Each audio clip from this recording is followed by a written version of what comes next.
خدمت شما دوستان و همراهان عزیز مصاحب، امیدوارم که صحت و سلامت باشید. دوستان عزیز، اینجا سوالاتتون رو دارم.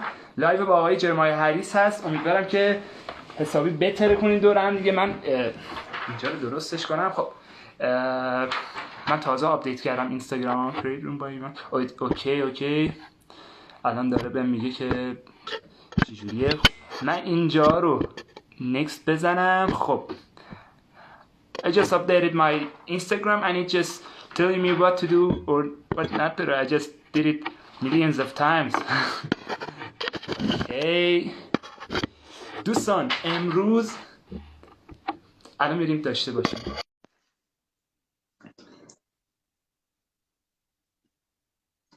قبل از اینکه آقای جرمیا هریس بیان بالا یه تشکر ویژه کنم. Hey, thank you so much for accepting my request. Ciao. It's an honor again to have you. After everything just starts, I'm going to tell you congratulations on well-deserved work on a Guinness record. Just Venus Flytrap, biggest traps. Just wow! I don't know how to say it, but you did it.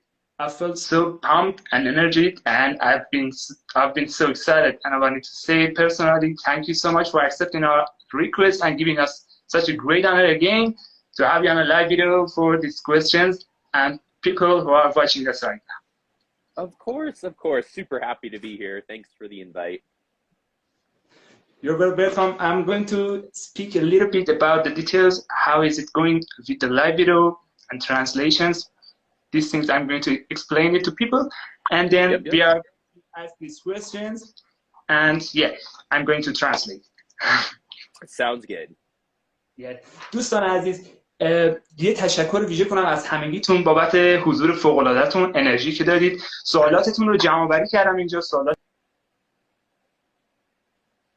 فارسی براتون ترجمه میکنم. آقای جرمیا هریس نفر اول ونوس حشره‌خوار جهان هستن. بزرگترین تله ونوس حشره‌خوار رو داخل گینس ثبت کردن. یکی از بزرگترین افتخارات هست برای ما که دوباره ایشون رو داریم و کلی دارم کیف می‌کنم، کلی انرژی مثبت می‌گیرم از حضور همگی و خصوصا حضور فوق‌العاده آقای جرمیا.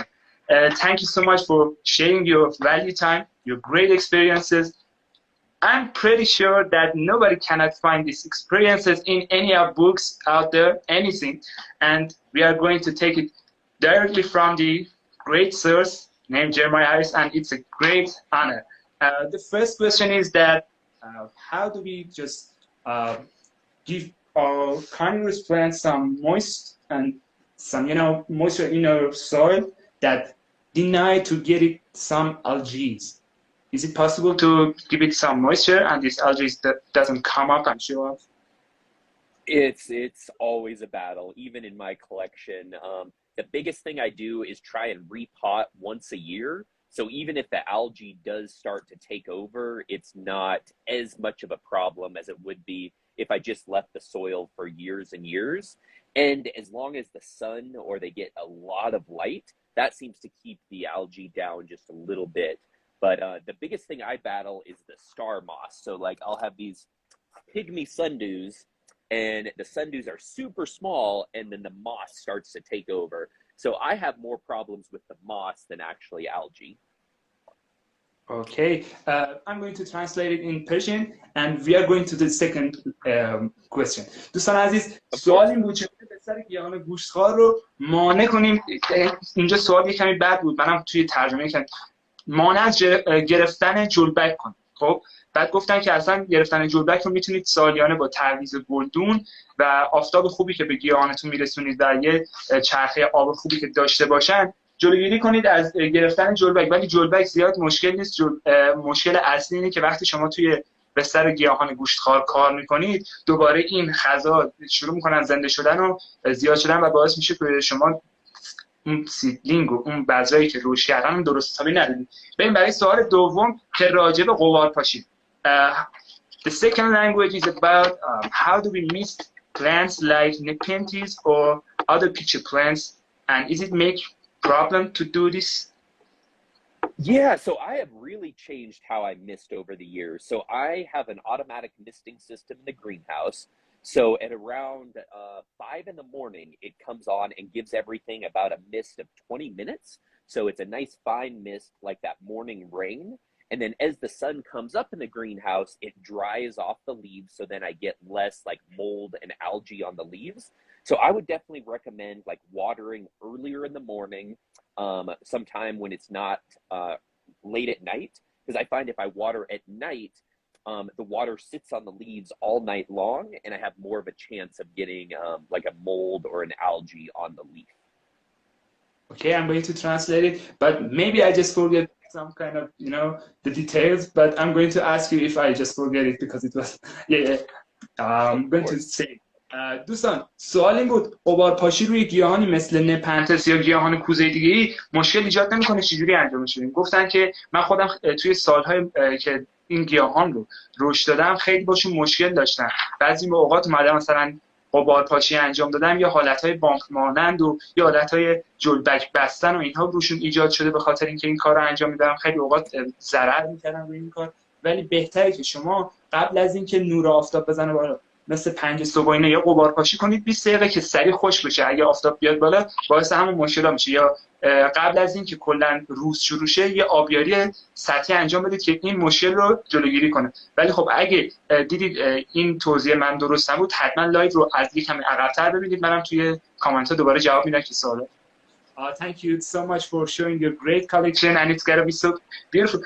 I just remember something on your YouTube channel that how you just greenhouse, and it was so, you know, it was a great adventure. Watching it was so inspiring and make us feel so great.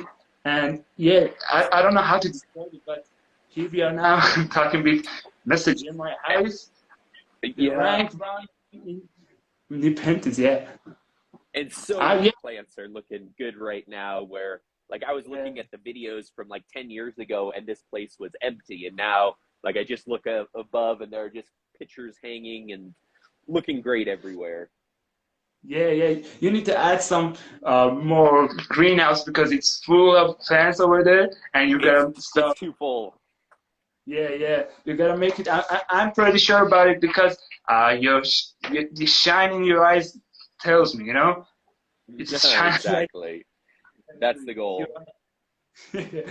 دوستان سوال بعدی گفتید چطور کبرا لیلی رو توی خونه توی گلدون نگه می‌دارید یا محیط مناسب کبرا لیلی چی یا چجوری توی تراریوم نگهداری کنید؟ این سوالاتو گفته بودید و الان من همه‌شو می‌کنم یه سوال چون همه‌شون شبیه هم. The third question is about Cobra lilies and how do you keep them so good at home, and what is the best environment for Cobra lilies and how to grow it in terrariums or these stuffs?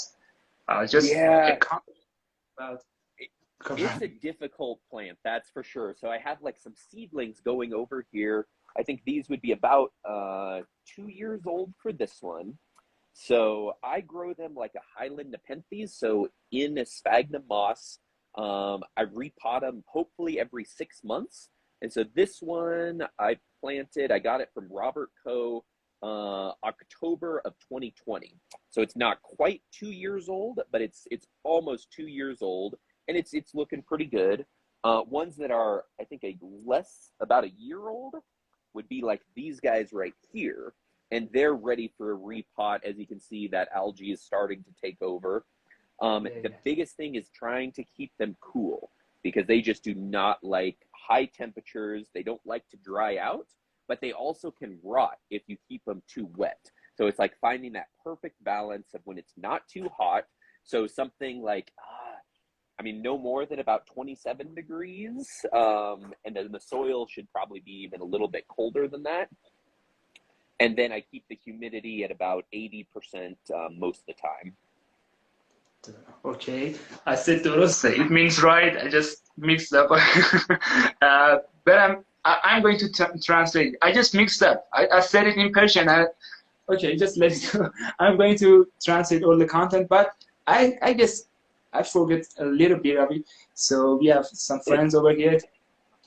دوستان عزیز اینجا سوالو پرسیدیم که چطور کبرا لیلی رو نگه می‌داری توی گلخونه، محیط مناسب چیه و چجوری کلا این کارو انجام میدیم. گفتن که کلا گیاه سختی از نگهداری کبرا لیلی، نگهداریش اینجوریه که اصلا نباید بیشتر از 27 درجه سانتیگراد بشه. هر 6 ماه یک بارم باید تعویض گلدون کنید و نشون دادن گلدون اولی که نشون دادن گلدونی بود که 6 ماه تعویض گلدونش گذشته. خب یعنی 6 ماه باری کار انجام میدن. و یکی دیگه هم که آوردن نشون دادن 2 سالش بود، 2020 بود یکیشون، یکی دیگه هم 1 سال بزرگتر بود از اون دیگه، فکر کنم تقریبا 2 سالش بود یکیشون تقریبا 1 سال 6 ماهش بود. شرمنده اولی 6 ماهش بود، دومی 2 سالش بود. میتونید توی لایو حالا که سیو شد بعدتر دارید میبینید اینو برید نگاهشون کنید. و گفتن که رطوبتش باید بالای 80% باشه، کمتر از این بیاد خراب میشه و یه حالتی مثل خشکی ایجاد میکنه. هیچ وقت نباید خاکش خوش بشه، خاکش خوش بشه درجه گیاه خوش میشه. و یه گیاهی که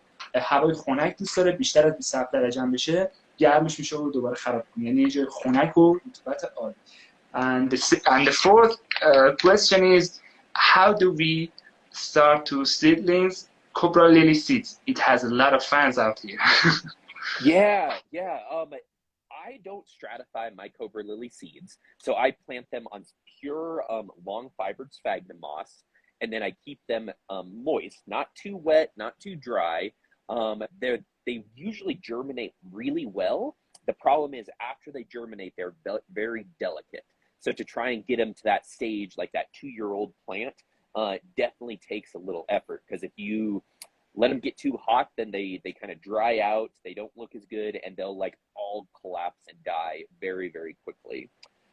So what I would recommend is just keeping them basically room temperature or a little bit lower, no higher than about 25 degrees Celsius, and then just trying to keep them as cool as possible and grow them like kind of like a Highland Nepenthes is how I have had the best success with it. Oh, thank you. دوستان گفتید که چجوری بذر کوبرا لیلی رو بکاریم. گفتن که اصلا کوبرا لیلی زیاد کاشتنش سخت نیست، یعنی کاشتنش راحته ولی بزرگ کردنش سخته. این 2 سال بعدشه که کارو سخت میکنه. میگه کلا نباید بیشتر از 25 درجه سانتیگراد بشه و باید مثل نپنتس های جزیره‌ای ازش نگهداری کنید، رطوبت بالا ولی دما بیشتر از 25 نشه. الان چند لحظه پیش گفتیم 27 ولی خب همین هولوش، یعنی بیشتر از این بشه خراب میشه. اصلا نباید خاک خوش بشه، خاک خوش بشه گیاه خوش میشه. و بذر کوبرا لیلی رو گفتن روی اسفالتوم خالص میذارن و تقریبا خیلی هم راحت جرمینیت میشن، خیلی راحت رشد میکنن، ریشه میزنن. ولی بعد از اون خالص نگهداریش که تو اون 2 سال اولیه.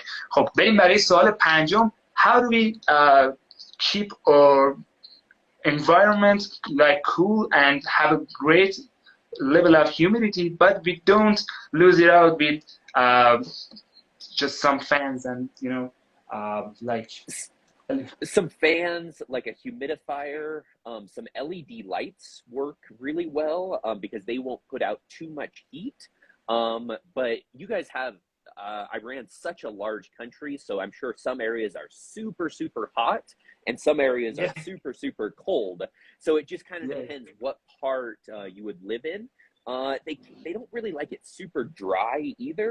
So it's finding that balance. If you have like a highland condition, then you could actually grow them outside, which I can't do in Colorado. I have to keep them inside, either under lights or in the greenhouse. I have some even under lights in the greenhouse where they're growing like down on this floor. So I can show you, it's right by my swamp coolers. So they have this nice like mist and fan coming through. So if we look back here, like there's one of the Cobra lilies back there. That one's starting to be a few feet tall, and they even have a really nice color.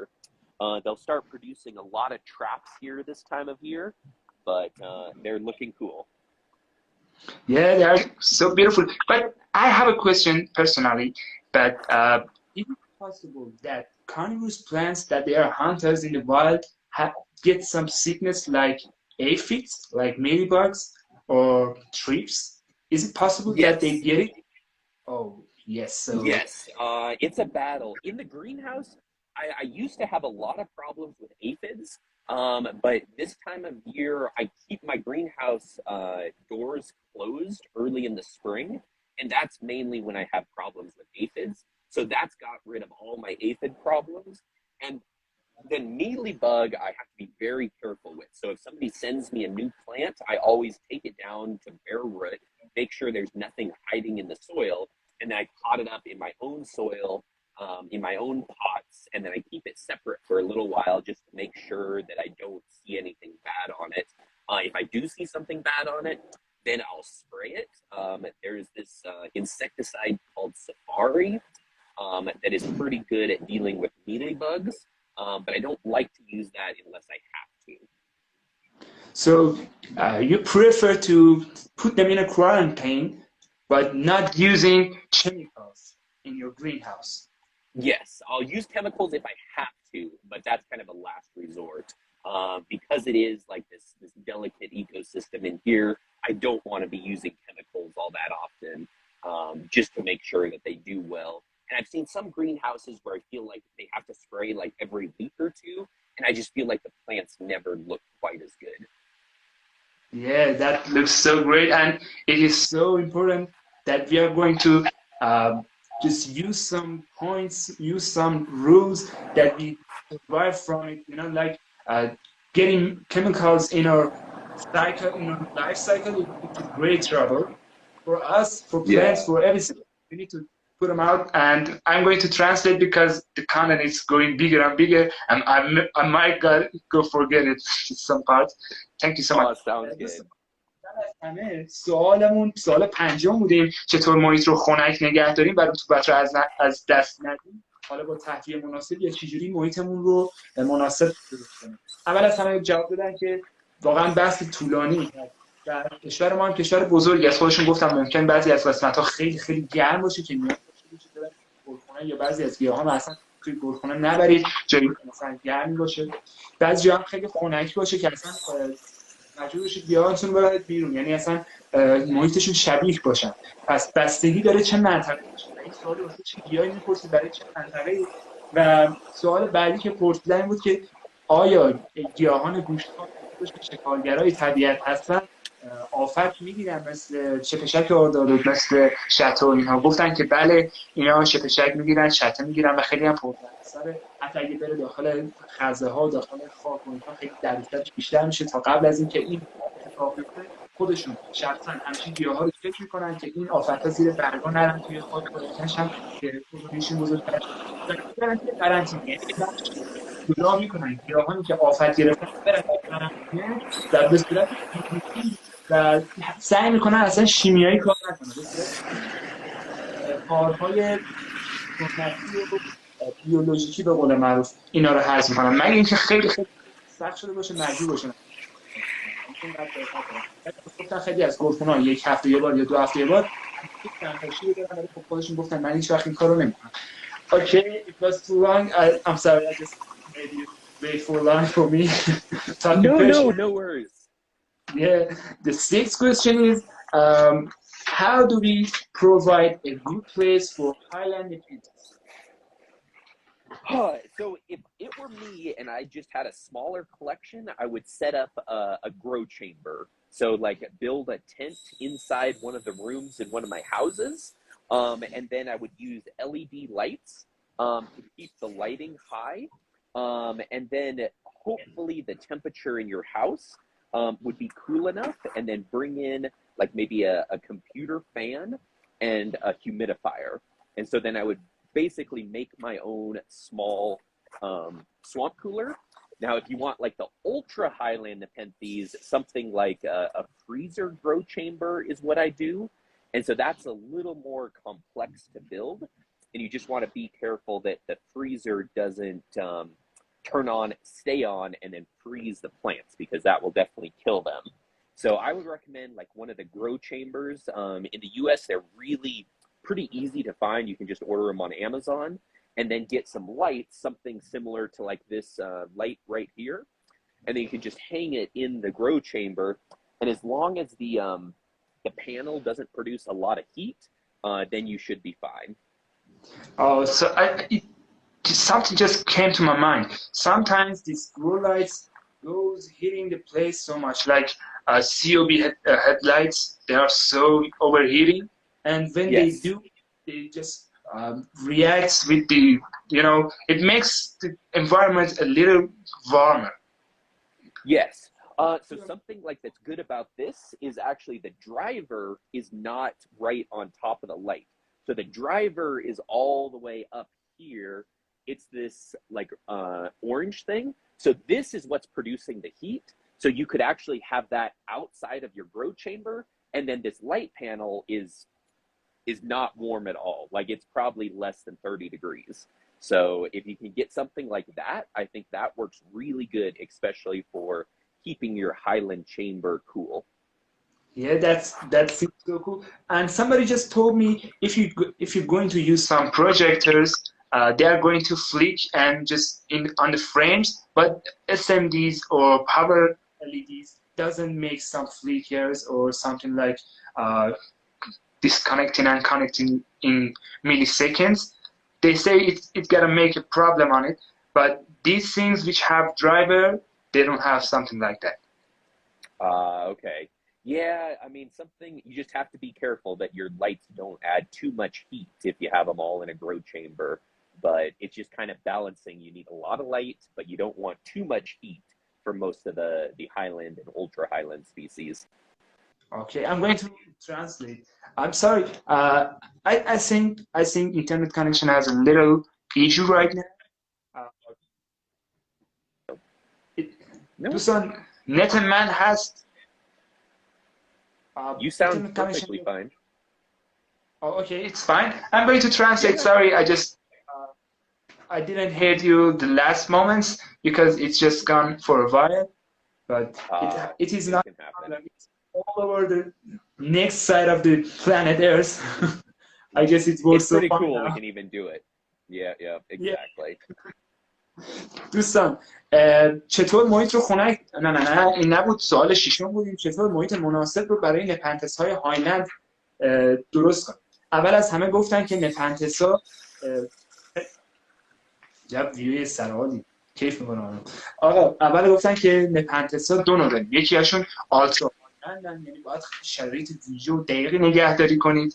یکی هاشون هم همین هایلندای معمولیه که باید رطوبت رو تامین کنید، لامپ رشد بذارید براشون، یه اتاق مخصوصی بذارید براشون، گرو تنت بذارید، گرو کمبر بذارید، علشان تگانه‌ای که بتونید کامل کنترلش کنید دماشو. و اگه تونستید حالا یه حالت یخچال که نه، یه حالت خنک کننده‌ای که بتونه وصل بشه با اون گرو کمبر، اون اتاق رشدتون که خنک‌تر نگهداری کنه. و اگه بتونید این کارو انجام بدید خیلی بهتره. یعنی یه حالتی که دوست داشته باشید رطوبت و دما و لامپ رشدتون به دقت کنید، یعنی دقیقاً روی زمان باشه و هیچ کم و کاستی نداشته باشه، چون آلترا هایلندها خیلی خیلی حساس هستن. و اگه یادم گفتن که لامپ های رشدی که استفاده میکنید درایوراشون رو بذارید بیرون از پرخونتون. اگه درایور بیرون باشه لامپ رشد هم حرارت زیادی ایجاد نمیکنه که داخل و سعی کنید لامپ های استفاده کنید که همین درایور باشن، حتی اکثر دمایی که لامپ سیاه یعنی بیشتر از اون میره و تاثیر زیادی روی دمای گلهاتون نداره. خب فکر کنم خیلی من چیز میکنم، کوتاهش میکنم. بخاطر همین دوستان اگه میخواید توی کامنت ها دوباره بپرسید، من دوباره میبینم جوابتون رو میدم. پست‌های زیادی از این لایو استفاده میشه. It's the seventh question. I'm going to ask about how do we keep carnivorous plants, like how do we fertilize them, and how do we give them some shocks that don't grow like so great, you know? But by not just, is it possible to do that? So, I mean, yeah, I think fertilizing is something that a lot of carnivorous plant growers in the U.S. back 10 or 15 years ago, it was like the two things you learned about carnivorous plants is don't repot them very often and then don't fertilize them. And most of my young plants, I repot as often as I can. So every 4 to 6 months, I think is ideal. And fertilizer, I fertilize as many of my carnivorous plants. So like the Sarracenia, the mature ones, I don't really fertilize. But Nepenthes, I try and fertilize twice a month. So usually on the 1st and the 15th of each month, I go around and I try and hand fertilize in as many of the pitchers as I can. My favorite thing to use is 1/4 to 1/2 strength maxi. And I just fill up the pitcher usually to about the rib point. So if this was the pitcher that I was fertilizing, I would fill it up just right to this line. And that I find there's really no way you can over fertilize a plant if you only fertilize the pitcher, because if you over fertilize one pitcher, it just kills that pitcher, and then you wait to fertilize it again until it produces a new pitcher. So for me, I found that's what probably works the best. Yeah, I might go ask you the between I'm just explaining in Persian, translating. It was too much for me. I just think I forgot a little part of it. Of course, take your time. Thank you. بچه سوال این بود چطور گیاهان گوشتخوار به صورت حرفه‌ای تغذیه رو تحریک کنیم که رشد خوبی داشته باشه. و ما هم همین سوال پرسیدیم که توی 50 سال اخیر کسانی که گیاهان گوشتخوار کار می‌کنن با این مسئله خیلی درگیر بودن. مثلا همین فرتیلایزر، همین تغذیه کردن و کوددهی کردن گیاهان گوشتخوار یا تعویض گلدونشون، چون این دوتا خیلی موثرن توی رشدشون و زیاد انجام دادن هر کدومشون باعث میشه گیاه شما یا شوک بشه یا اذیت بشه یا نهایتا خراب بشه. و گفتن اکثرا بیشتر گیاهان مثل نپنتس و اینها رو به قولی که حالت کوزه‌ای دارن، پیچ پلنتن، کوزه‌ای هستن، اینا رو چیز میکنن، به قول معروف کودیاری میکنن و اونا رو از طریق همون کوزه ها با دوز دقیق و مناسب این کار رو انجام بدن. یعنی اگه بیشتر انجام بدی، همونجوری که گفتن این تله رو آوردن بالا، یه لاینی افتاده بود روش، گفت تا این قسمت رو من کودیاری کردم و بیشتر از این رو مثلا دیگه حالا به خاطر دلایل خودشون انجام ندادن و بیشتر از این هم باعث میشه که اون نپنتس، اون گیاه، اون حالا گیاه پیچ پلنت خراب بشه تلش و دیگه مجبور شید یه کوزه دیگر رو کودیاری کنید. نباید این کار رو انجام بدید چون باعث شه گیاه قسمت بزرگی از خودش از دست بده و داستان به وجود بیاد. And the eighth question is about would you please let us know how we set up a highland greenhouse temperature in summers and winter, day and night, and how you do it. It is just exactly he asked me. Oh, I don't have any sound right now. Somehow testing. No, I can't hear you. Yeah. Can you hear me? Right now. So in Colorado, we have a very wide fluctuation of temperatures. We can get down to as cool as like minus 27 C during the winter. And then we'll get as hot as about 37. I think maybe we hit 38 once in my entire time I've lived here. But we have very, very low humidity. So because we have low humidity, I can use evaporative cooling, which in the US we call swamp coolers. So I have two swamp coolers at this end of the greenhouse. So I have one swamp cooler right here that, as you can see, it's bringing in some nice fresh air. And then one swamp cooler I have right here. And so they take the air from outside, add humidity to it, and then they put it down this way, and I have smaller fans that help move the air down. So like this one right here, it's blowing the hot air down this way. And then on this side of the greenhouse, I have the Sarracenia. They can take quite a bit warmer temperatures. So it will get as hot as about 32, 33 degrees on this side of the greenhouse, where that side of the greenhouse never gets hotter than about 26 or 27. And then up in the top corner of the greenhouse, all the hot air is taken out. Now this fan I only turn on very, very hot days. So I can turn it on right here and it'll come on when when the swamp coolers come on, but it's very loud. So I don't really like to be working when that's on. So only if it gets to be like 37 or 38 degrees outside will I actually turn that fan on. And then in the winter, when it gets down to minus like 20, 25 degrees, I have this gas heater. So this is around 150,000 BTUs, all heated with natural gas. And then I have a backup heater right here that doesn't require electricity. So if the electricity went out for a few hours, this one will kick on and at least keep the greenhouse warm enough. Okay, so you're going to... Yeah, I didn't remember the temperature in the, you told me the outside goes like minus 27 in winters. And in the winter. Mm-hmm. And how do you keep it? As hot as about, what would it be? About 37, 38 degrees would be the absolute hottest. Okay, But we just hit it 45 in our area for first time. I never seen it, but it's happened.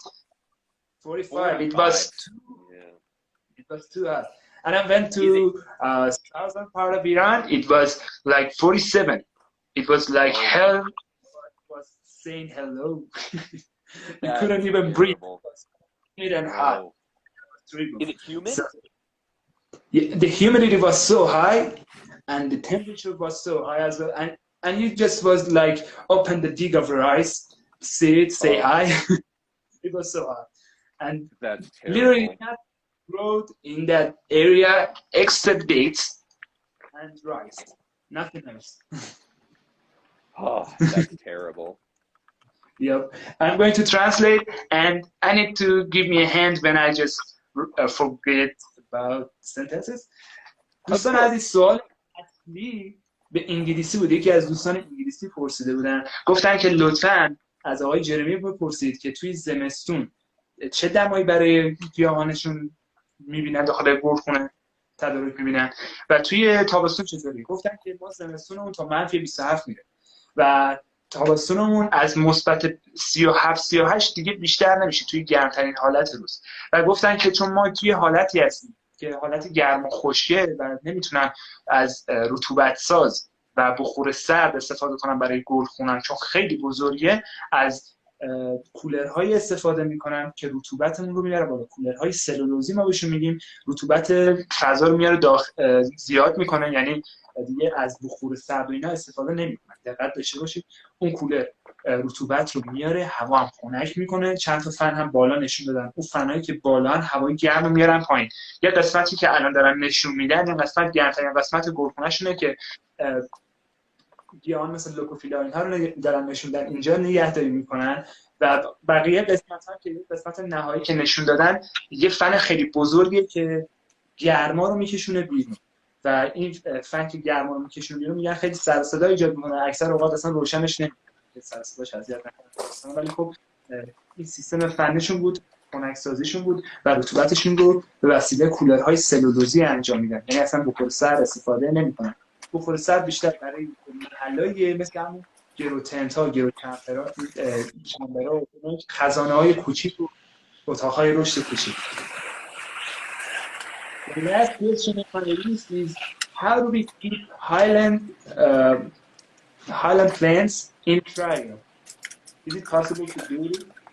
Oh, yes, it is possible, but it's not easy. I mean, I would definitely recommend a grow chamber instead of a terrarium. The thing is, a grow chamber, you can control the humidity, you can bring in a little outside or inside air a little bit better. I have seen a few like intermediate to highland plants that have done okay in a terrarium, but usually the humidity in a terrarium would just be like 100% all the time. And so it seems like sooner or later you get kind of some, I don't know, mold and fungus and stuff that's not as good.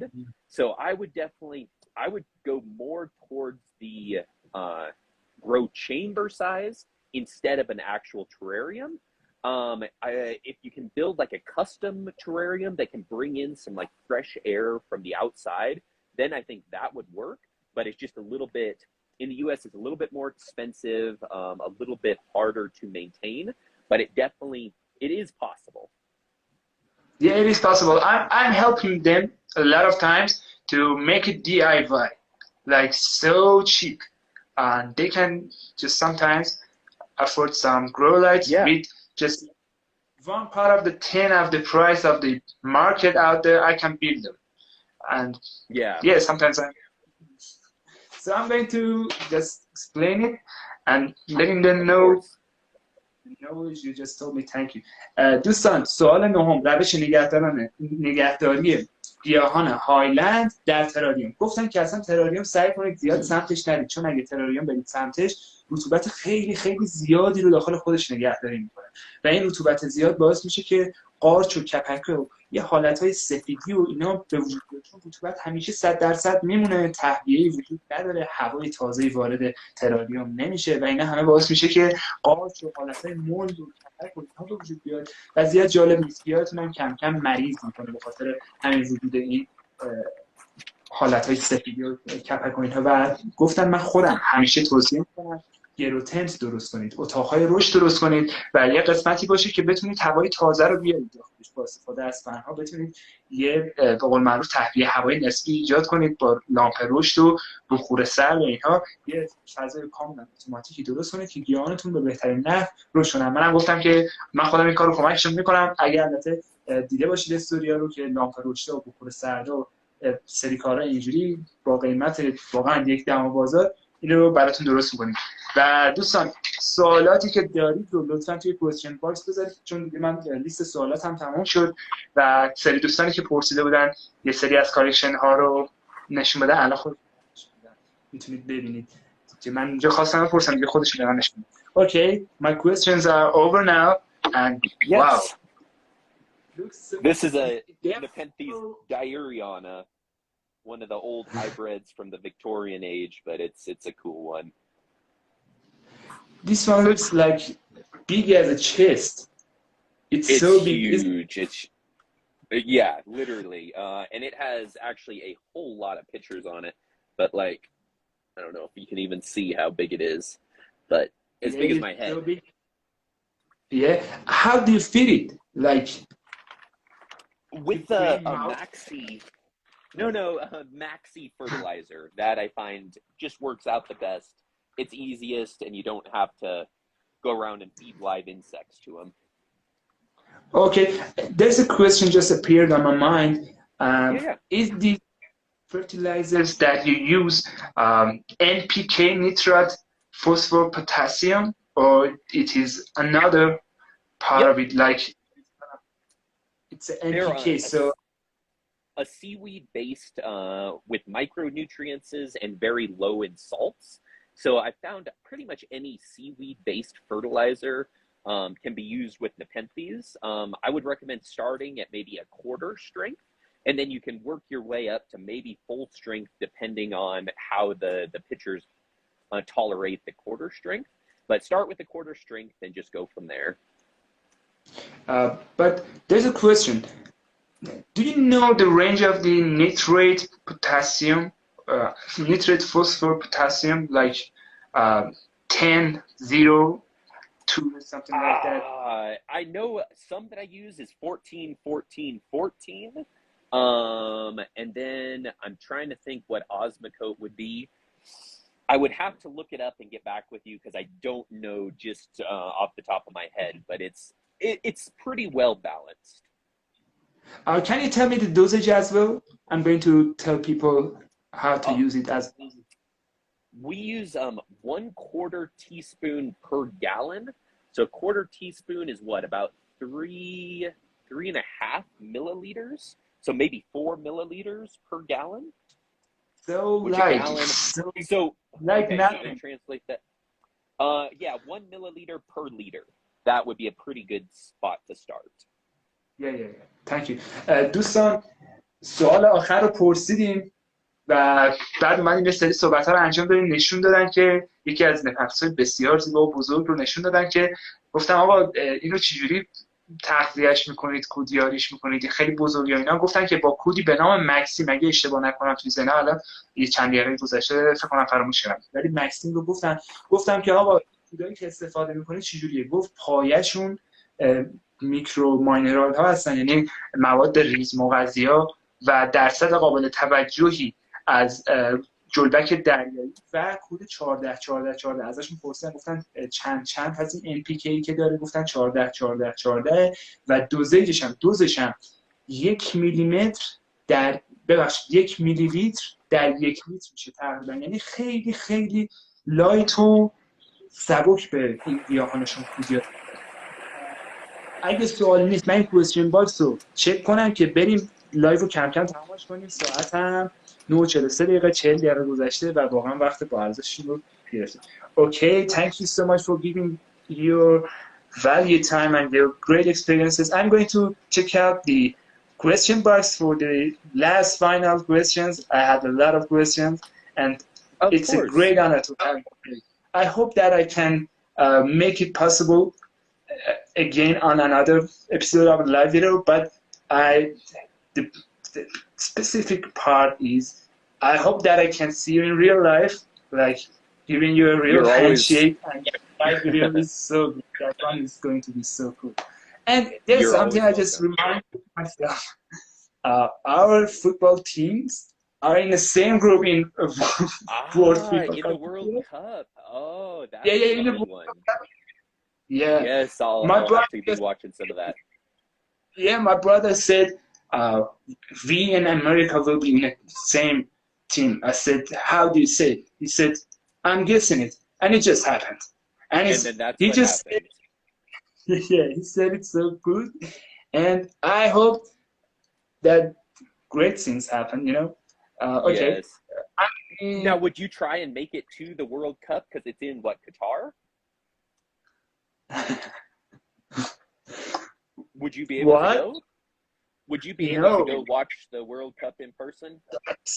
That's so expensive for Iranian people because, you know, the things which is happening around, and I really not so free to explain about it in here, but it is something possible here.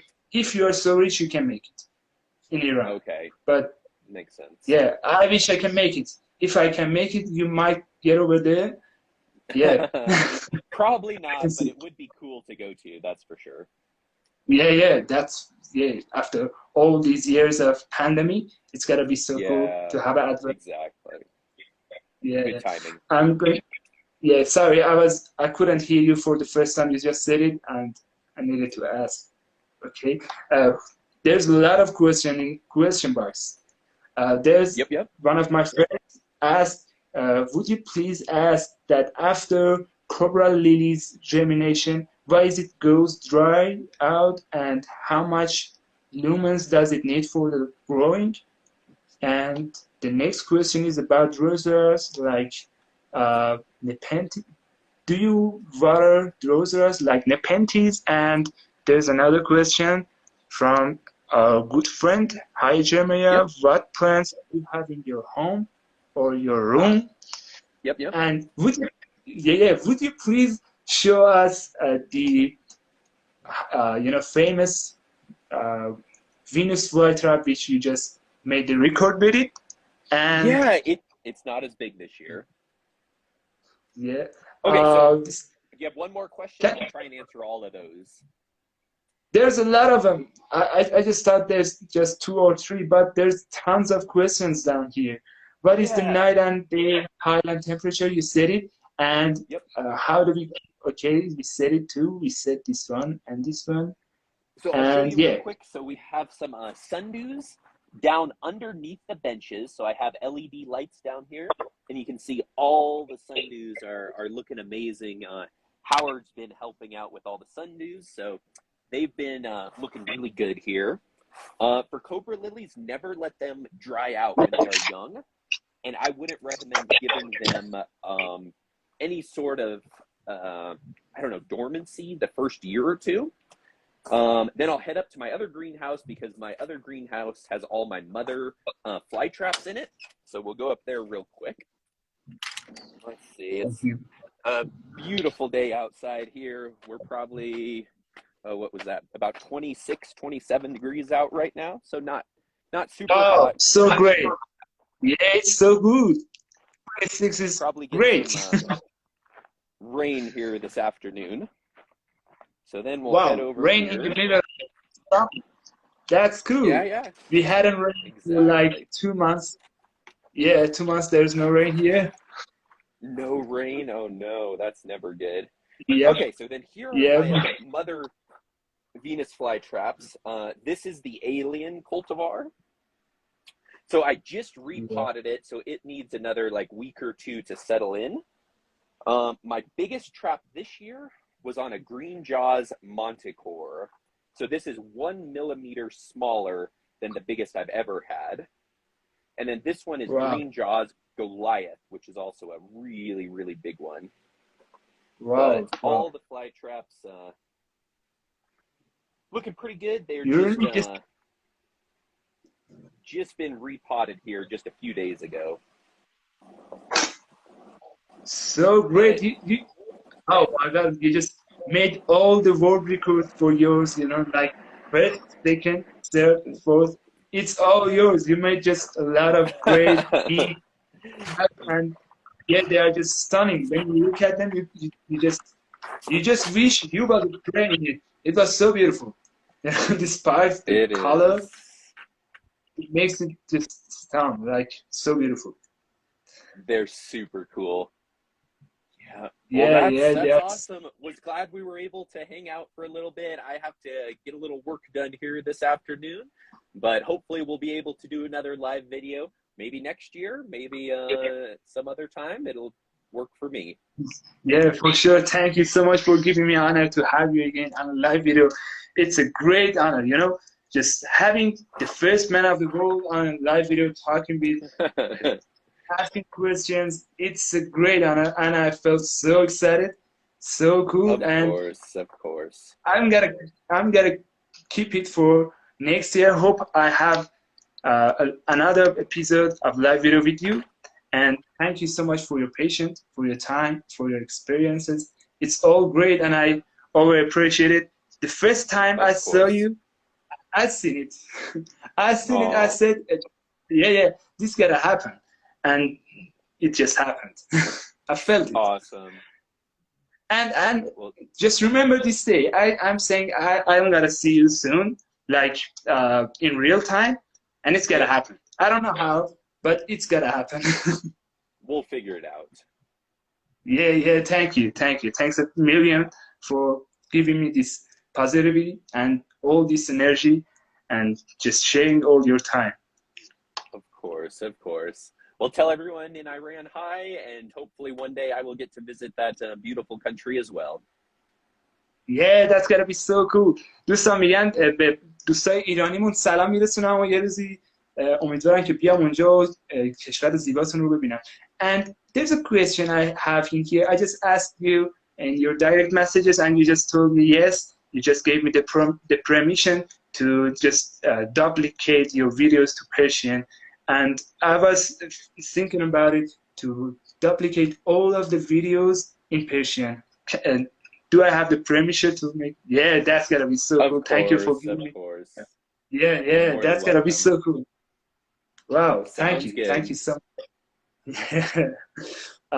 I'm not taking your time more than this. See you soon. Bye for now. Thank you. Ciao. دوستان لایو بی‌نظیری شد. من دارم از این ژل ها استفاده میکنم، گوشیم داغ میکنم، دارم پشتش الان 2 تا ژل آب کردم. لایو فوق العاده ای شد، بی‌نظیر بود، انرژی مثبت همتون عالی بود. ببخشید نمیتونستم این ویوا رو بزنم چون گوشیم بین این هیت سینک ها بود، یعنی داشتم با تمامی تکنولوژی که میدونم این گوشی رو خنک میکردم. هیت سینک چه میدونم ژلا یکیشون الان کامل آب شد و یه بعضی و واقعا چسبید، انرژی مثبت بود. دم همگی گرم. خودم تشنم شد یادم رفت یه لیوان آب بذارم اینجا و سیو میکنم حتما. مرسی. Thank you so much for giving us this great honor to have you on this live video. I'm so proud. I really don't know how much I'm excited and so thankful. و واقعا نمیدونم. واو به چقدر کامنت. آقا من نمیتونم کامنت ها رو همه ببینم. دم همگی گرم. مرسی دستتون دادید، کلی انرژی دادید. سوالاتتون رو اینجا پرسیدم توی کوشن باکس، هم این آخریا، این ثانیه آخریا که فرستادید اونها هم پرسیدم. کلی ترکوندیم با هم دیگه. لایف سیو میشه دیگه، حسابی حمایت کنید. راستی آخرین خبر خیلی جالبی که بهتون میخوام بدم، آخرین لحظه ازشون اجازه گرفتم، قبلا هم پرسیده بودم و اجازه گرفته بودم، خواستم در حضور همگی باشه. تمامی مستندا پستای آقای جرمیا هریس رو به زودی با زبان فارسی از توی پیج ما میتونید ببینید و دیگه اجازه رو گرفتیم و کلی قرار بهتر کنیم. خیلی ممنونم. امیدوارم که بهتر کنید، حسابی حمایت کنید، چون این کارها واقعا نیاز به زمان داره، نیاز به کار داره، خیلی استرس داره، خیلی کار پرفشاری است. اینجوری دیده میشه ولی خب بعضی وقت فراموش می‌کنیم و کلی داستان دیگه. امیدوارم که خوشتون اومده باشه. حسابی حمایت کنید پیج خودتون رو، منصت رو، که بتونیم کارهای فوق‌العاده و بزرگ انجام بدیم، مثل این کار که واقعا این گل سرسبد بود. واقعا ترکوندیم منم برم با اجازهتون بقیه توضیحات رو توی کپشن می‌نویسم، برم که یه انرژی تازه کنم و پست رو شیر کنم براتون، حسابی بهتر کنید. با اجازهتون، خدا نگهدار. مرسی از قلب و انرژی مثبتی که همیشه